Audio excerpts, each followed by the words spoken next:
Santa Mônica Imagem disponibiliza a você exames de ressonância magnética em equipamentos de última geração. Magneton Aera XQ45 Digital, 48 canais com maior abertura. Santa Mônica Imagem, comprometida com você.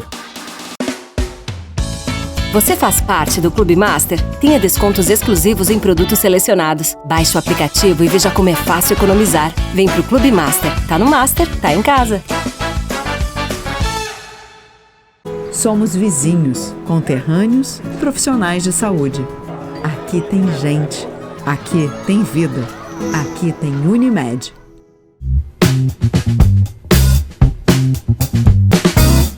Olá, estamos chegando para mais um programa Viver com Saúde, o nosso programa que tem o oferecimento da Unimed Erechim, que está há 52 anos dedicando todo o seu potencial para cuidar da sua saúde, e também do Master Supermercados, que cuida da sua alimentação. E neste mês de outubro, onde nós estamos falando bastante sobre o Outubro Rosa, a importância do cuidado da mulher, nós também vamos enfocar a nossa parte cardiológica.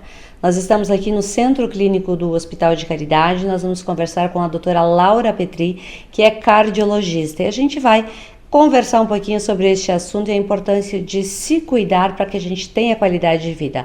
Doutora, obrigada por nos receber aqui.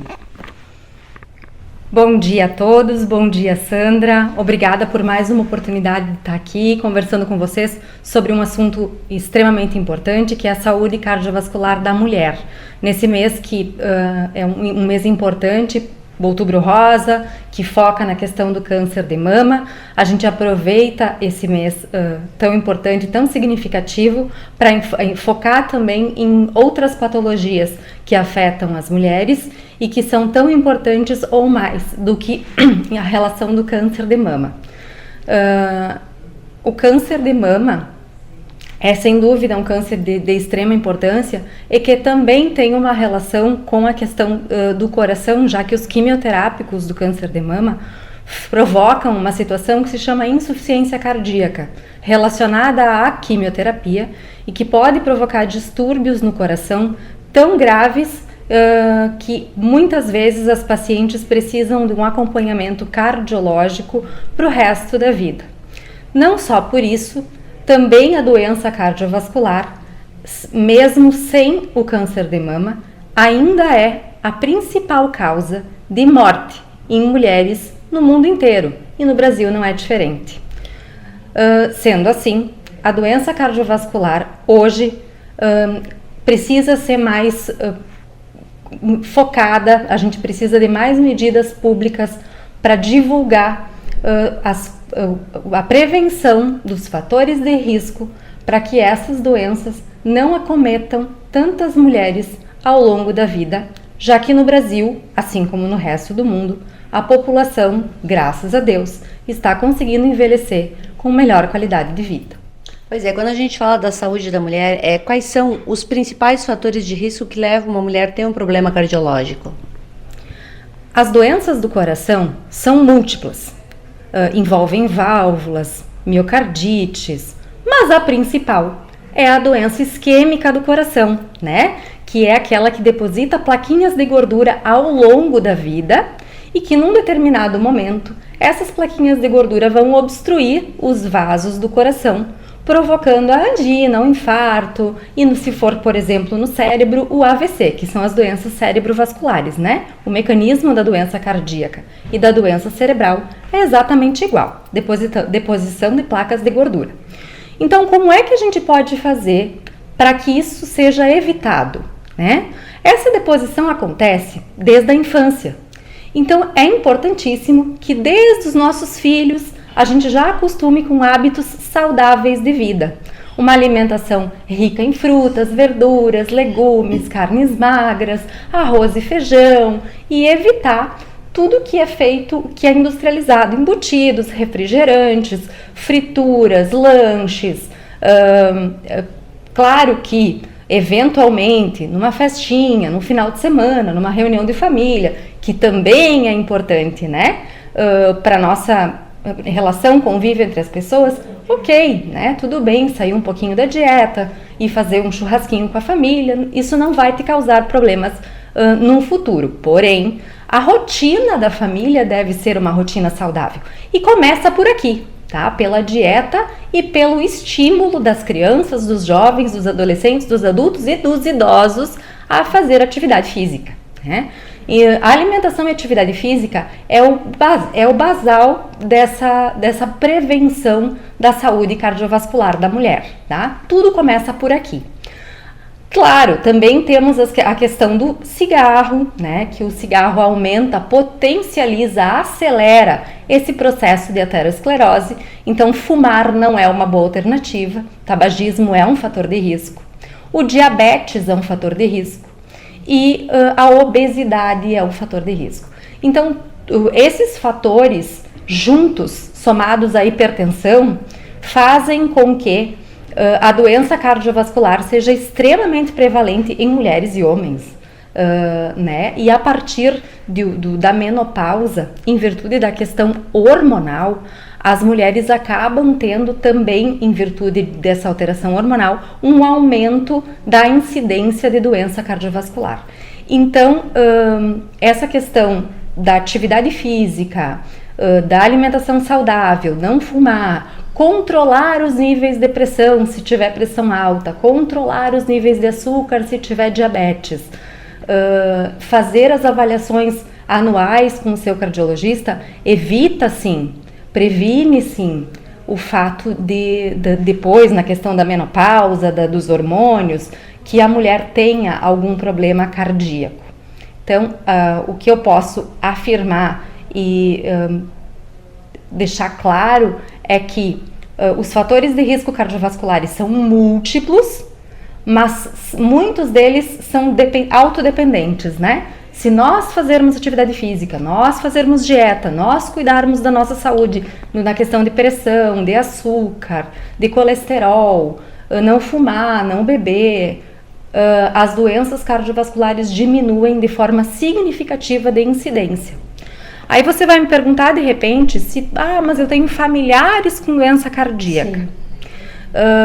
Então eu não tenho uma chance aumentada de ter doença cardíaca porque os meus pais, os meus avós. Sim, você tem. A hereditariedade é sim um problema. É um fator de risco que nós não conseguimos mudar. São dois fatores de risco que a gente não tem como mudar, que é a questão da idade, da menopausa, e a questão da história familiar. Esses dois fatores de risco são nossos, não tem como a gente modificar, eles são não modificáveis, né? Mas, com as outras medidas sobre controle, a gente consegue diminuir muito o risco de desenvolvimento de doença cardíaca. Pois é, doutora, é a questão da circunferência abdominal que tanto se fala. A pessoa que tem ali um pouco aumentado, o risco é maior. Por quê? A gordura abdominal, ela é um tecido endocrinológico, a gente chama. Ela aumenta os hormônios de uma forma geral. Além disso, quanto maior a cintura abdominal, maior a deposição de gordura nos órgãos. Então, sim, essa questão da cintura abdominal é muito importante. Por isso que é importante a manutenção de um peso ideal ao longo da vida. E a questão do controle do peso, da atividade física e da dieta entra nesse contexto. Até tem números, 92 para homem, 88 para mulheres, né? Da circunferência abdominal. Mas mais importante do que um número, né? É você manter o teu peso ideal, é manter os seus níveis de pressão, de colesterol, as tuas rotinas em dia. Mais importante do que isso é você manter esses controles, porque de nada adianta, por exemplo, você ter uma cintura abdominal abaixo de 88 e o teu colesterol tá altíssimo, tua pressão tá altíssima. A questão da cintura não vai ter tanta repercussão. Mas claro que a obesidade, principalmente abdominal, é sim pior, em virtude de que deposita muita gordura nos órgãos e também pela questão do aumento da produção hormonal, né? Então sim, tem uma relação muito, muito importante também com a questão da cintura abdominal. E também tem a questão da apneia do sono, né? A apneia do sono é um fator de risco isolado somente pelo fato de você ter a apneia do sono.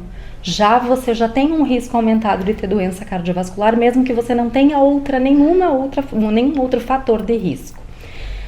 E a obesidade tem uma associação com a apneia do sono, né? Verdade. Doutora, e a questão da pressão? Tem pessoas que não devem ficar sem o medicamento da pressão porque já começam a sentir os efeitos dela.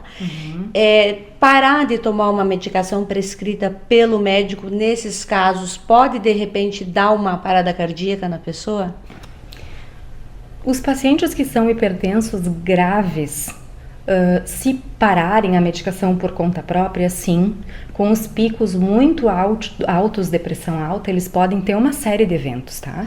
Principalmente os cerebrovasculares, que são os AVCs, tá? AVC hemorrágico, AVC isquêmico e a questão do infarto. Sim, a parada da medicação de forma inadvertida pode, com o pico muito alto da pressão sistólica e diastólica, provocar um evento isquêmico cardíaco ou cerebral. Sim, pode. Mas assim, acho que os pacientes que são hipertensos graves, acontece sim de pacientes pararem a medicação, mas é mais comum em pacientes hipertensos leves, que tem aquela pressão acho que dá para não tomar, né, 15, 14, ao longo do tempo, esse coração começa a hipertrofiar pelo aumento da pressão que ele tem que fazer o dia inteiro para funcionar. E esse paciente acaba desenvolvendo, por não querer ter tomado o remédio por 10 anos, acaba desenvolvendo hipertrofia do ventrículo esquerdo e uma insuficiência cardíaca. Aí já chega no consultório com insuficiência cardíaca com hipertensão, né? Insuficiência cardíaca hipertensiva. Mas eu nunca tive nada. Não, mas vamos lá, né? Esse é histórico. É isso aí. Eu há 10 anos atrás a minha pressão subiu, mas aí eu não dei muita bola, estava 14, 15 e agora está 18. Já são 10 anos de evolução de uma doença que poderia ter sido tratada lá atrás e que hoje nada aconteceria, né? Então, isso é importantíssimo, né? Pressão alta é muito grave, ela provoca muitos eventos isquêmicos, hipertensão, insuficiência cardíaca hipertensiva. A própria doença da gestante, né, a hipertensiva da gestante já aumenta bastante o risco de desenvolvimento de doenças cardiovasculares e é uma doença, sim, grave, sim, importante e muito fácil de tratar. Verdade. Né? Que tenha interesse, né? Exatamente. Doutora, algumas pessoas acabam tendo o problema de ter que tratar o coração. Por exemplo, as famosas molinhas, os stents. Colocou a primeira, é sinal de que vai ter que colocar mais no decorrer da vida se não tiver hábitos alimentares e rotina esportiva saudável? Sim, a doença aterosclerótica, que é a deposição de placa de gordura, né? Ela é crônica e progressiva, não tem cura, tem tratamento. Se um paciente chegou a ponto de ter uma placa de gordura tão grande que foi necessário o implante de um stent para abrir a artéria e esmagar essa placa, essa doença não é uniarterial, ela está em todos os outros vasos, não só do coração, como do sistema cardiovascular como um todo, né? Neste caso, como é uma doença crônica e progressiva, os cuidados não são só os mesmos, como são maiores. Por exemplo, o controle do colesterol num paciente que tem doença isquêmica cai lá embaixo. A gente precisa usar esses remédios com altíssima potência para manter o LDL desse paciente abaixo de 50. Porque essa doença nos pacientes, o colesterol, a pressão, o diabetes, nos pacientes que já infartaram, que já colocaram stent, que já tem doença isquêmica cardíaca, ela é muito mais acelerada, muito mais grave. Então, os cuidados devem ser muito maiores. Esses pacientes têm que ser cronicamente tratados, vistos a cada 6 meses, fazer atividade física com liberação médica, obviamente. E se isso não acontecer, se a pressão não for tão bem tratada, se o colesterol não for tão bem manejado, se o coração não for tão bem acompanhado, esses pacientes vão ali na frente, daqui a 6 meses, 2 anos, 5 anos, vão realmente ter mais um evento isquêmico. Como a gente vê tantos pacientes aí com 5, 6, 8 stents, e muitas vezes precisa fazer cirurgia cardíaca no final desse percurso, fazendo ponte de safena, revascularização miocárdica. Verdade. Muito bem, nós estamos apresentando o nosso programa, a gente vai fazer um pequeno intervalo e já retorna. Uma nova tecnologia em tomografia computadorizada, Somatom Perspective Dual Energy, 128 canais, demonstra resultados com excelência e o mais novo estudo cardíaco e vascular, Santa Mônica, comprometida com você. Você faz parte do Clube Master? Tenha descontos exclusivos em produtos selecionados. Baixe o aplicativo e veja como é fácil economizar. Vem pro Clube Master. Tá no Master, tá em casa.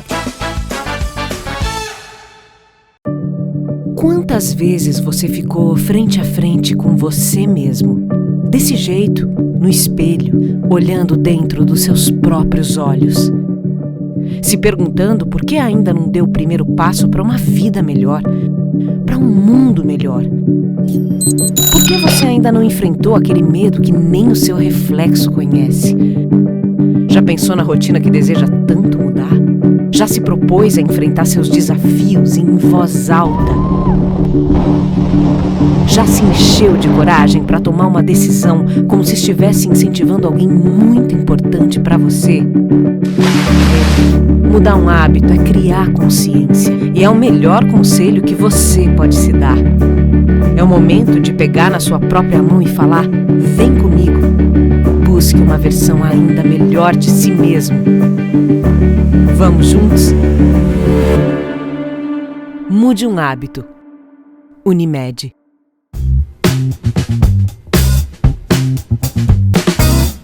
Voltamos com o nosso programa Viver com Saúde. Hoje nós estamos falando da importância dos cuidados com o nosso coração. Pequenos hábitos mudados diariamente podem nos garantir uma vida tranquila, principalmente nós mulheres após os 40 anos. E o nosso programa tem o oferecimento da Santa Mônica Imagem.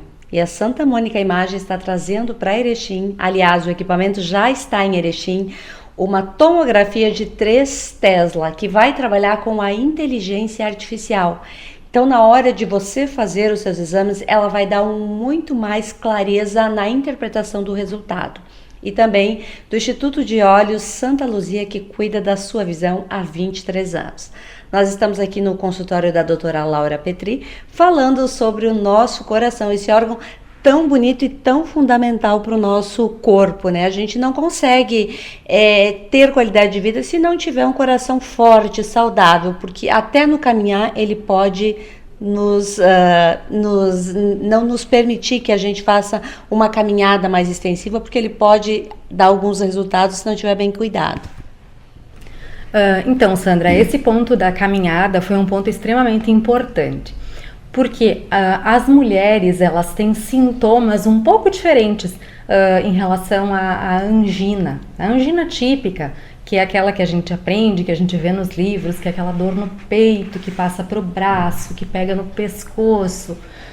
Nas mulheres e nos idosos, ela pode ser um pouquinho diferente. Eles podem manifestar essa sensação como uma falta de ar, né? Como um aperto no peito que parece que vem com mal-estar no estômago, e aí essas pacientes vêm no hospital achando que está com alguma gastrite, com algum mal-estar, né? E aí ou nem vem para o hospital, toma um omeprazol, um Buscopan, né? E deixa que essa doença evolua ainda mais.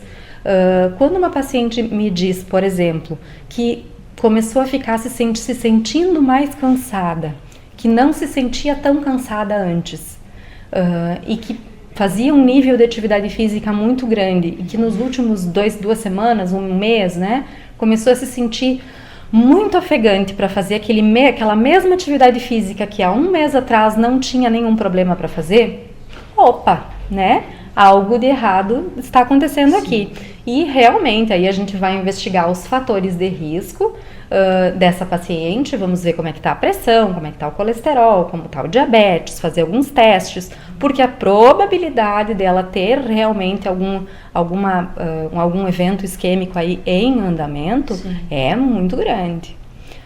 E as mulheres têm essa questão, né, de que elas têm uma sintomatologia diferente porque elas têm uma tolerância maior do que os homens, né? Então, o nível de dor que a mulher consegue tolerar é superior ao do homem. E aí ela, não é nada, amanhã melhora, né?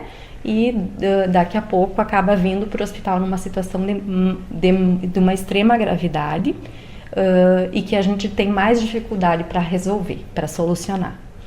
Quando a gente precisa fazer um procedimento, entre aspas, trocar peças do coração, qual é o risco?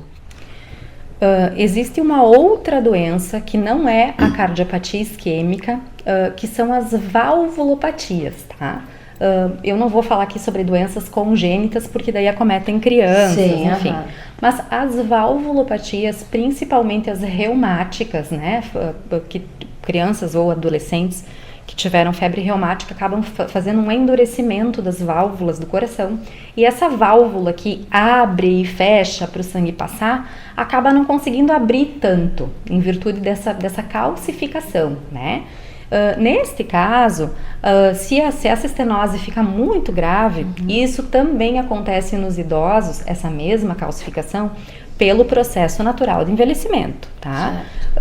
Então, essa estenose que acontece na válvula, dependendo do gradiente de pressão que o sangue tem que fazer para conseguir abrir, a gente precisa, de um determinado momento, fazer algum tipo de cirurgia para abrir esta válvula, porque remédio algum consegue fazer isso.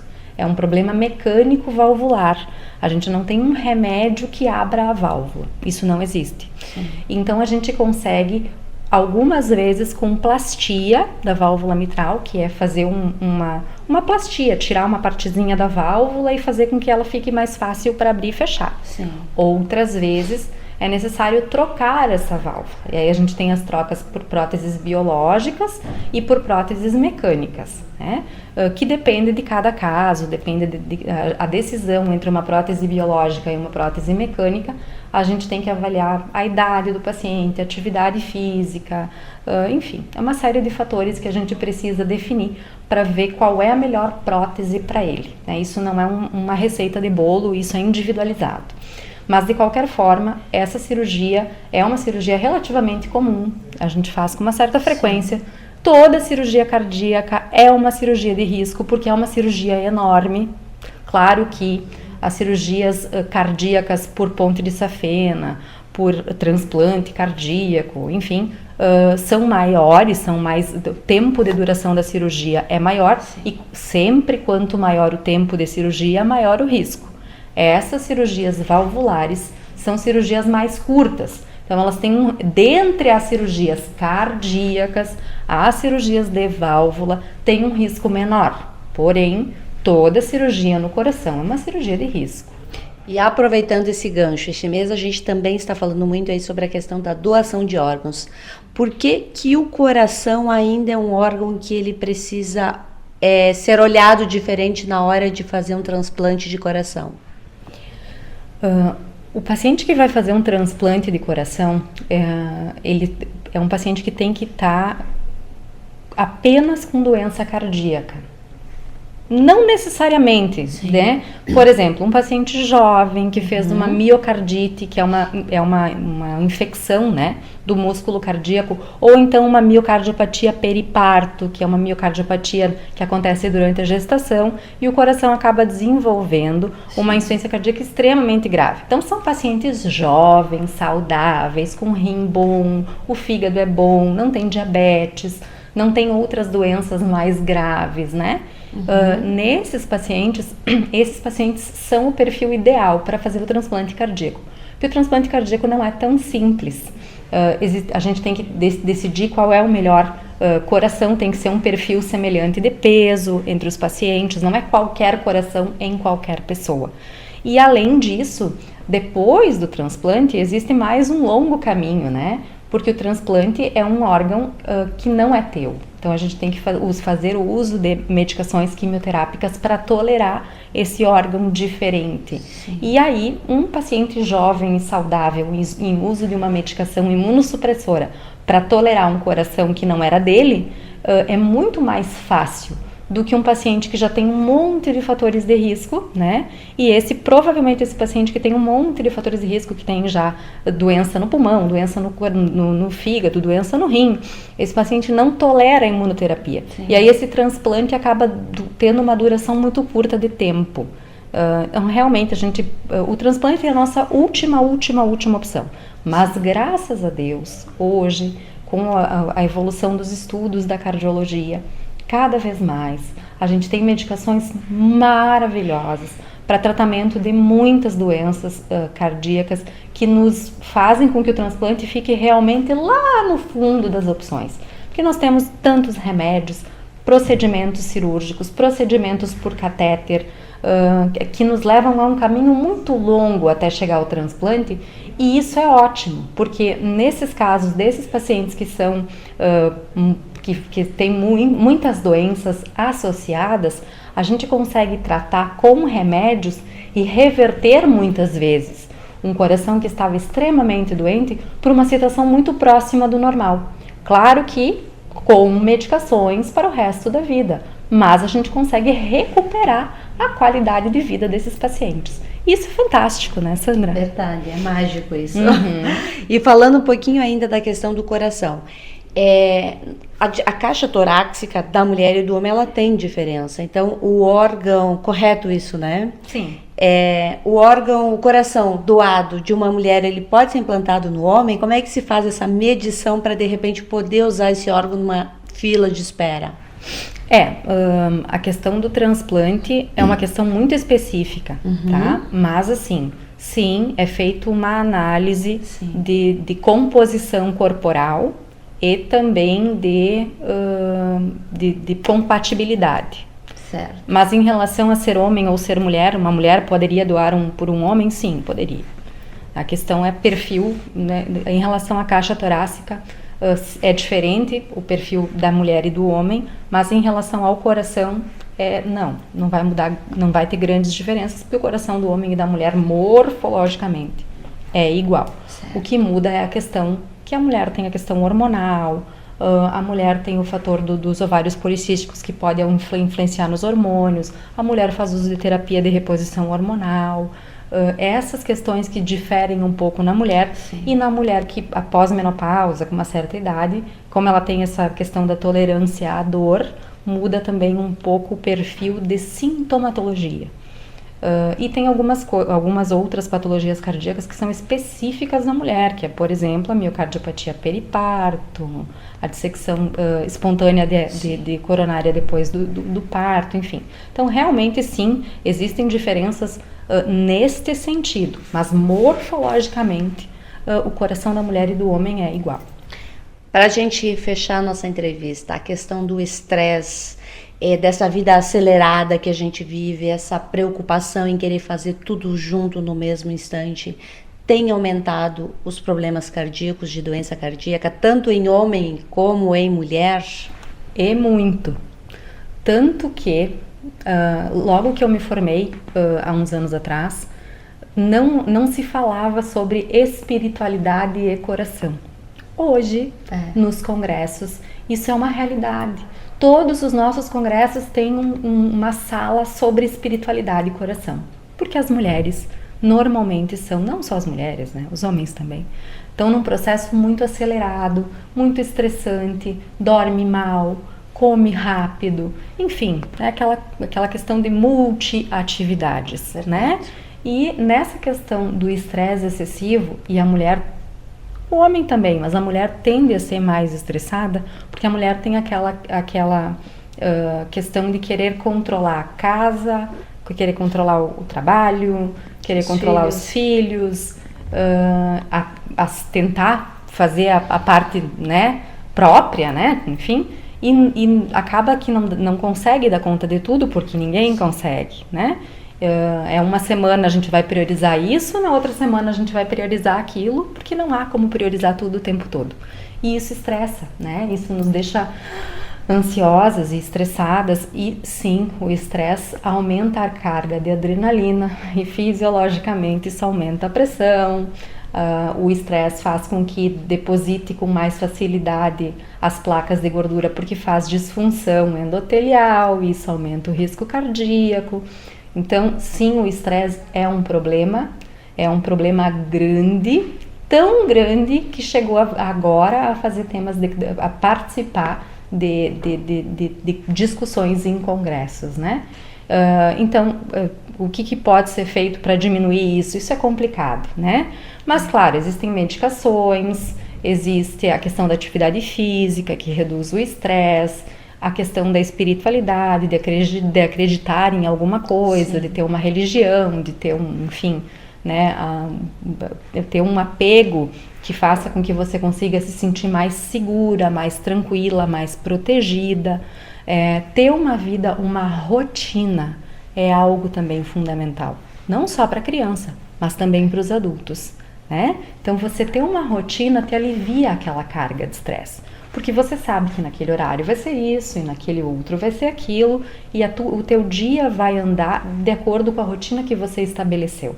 Isso também alivia o estresse. Então você organizar a tua rotina, a tua semana, é importantíssimo para controle do estresse e da ansiedade, e o estresse e a ansiedade é sim um fator de risco a mais para potencializar aqueles outros fatores de risco que nós já conversamos hoje. Verdade. Doutora, em seu nome hoje eu quero te parabenizar pelo Dia do Médico, essa quarta-feira, dia 18 de outubro, dia desse profissional essencial na nossa vida. Parabenizar todos os nossos médicos aqui de Erechim, que todos fazem um trabalho de excelência, são prestativos. Eu costumo dizer que em Erechim a gente tem médicos amigos, porque a gente tem essa liberdade de encontrar no mercado, fazer uma pergunta, de conversar assim abertamente. Então, Erechim tem um corpo médico, um corpo clínico diferenciado de muitos lugares. Então, em teu nome, parabéns a todos os profissionais e que vocês continuem prestando esse serviço de excelência e de humanidade. Muito obrigada, Sandra. Fazem 15 anos que eu sou formada e eu escolhi Erechim porque sou de Erechim, a minha família é daqui. E eu fui muito bem acolhida pela cidade depois que eu terminei a cardiologia e vim para cá. É uma cidade que a gente se sente muito confortável, porque os pacientes nos trazem esse carinho de volta. Então, toda vez que a gente trata um paciente, que a gente estuda, que a gente corre atrás para que dê o melhor tratamento para o paciente, e o paciente volta para você te agradecendo pelo que aconteceu, porque melhorou. É fantástico essa troca médico-paciente que tem aqui em Erechim, por ser uma região receptiva, uma cidade que é calorosa, né? Verdade. Então essa troca, a gente acaba desenvolvendo uma relação médico-paciente e uma relação de amizade. E isso é algo maravilhoso, porque aumenta a confiança, né? Verdade. Do médico com o paciente. Então isso é muito bacana, né? E eu me sinto muito grata por participar dessa comunidade, e por estar aqui podendo ajudar tantas pessoas e ao mesmo tempo receber tanta coisa boa, tanta energia boa, tantas histórias felizes, né? Verdade. Que a gente fez parte disso e que a gente se sente grato por isso. E a todos vocês, boa noite. Santa Mônica disponibiliza exames de ressonância magnética em equipamento de última geração. Também conta com carro de anestesia em exames de média e alta complexidade em adultos claustrofóbicos e pediátricos. Santa Mônica Imagem, confiança no diagnóstico. Você faz parte do Clube Master? Tenha descontos exclusivos em produtos selecionados. Baixe o aplicativo e veja como é fácil economizar. Vem pro Clube Master. Tá no Master, tá em casa. Somos vizinhos, conterrâneos, profissionais de saúde. Aqui tem gente. Aqui tem vida. Aqui tem Unimed.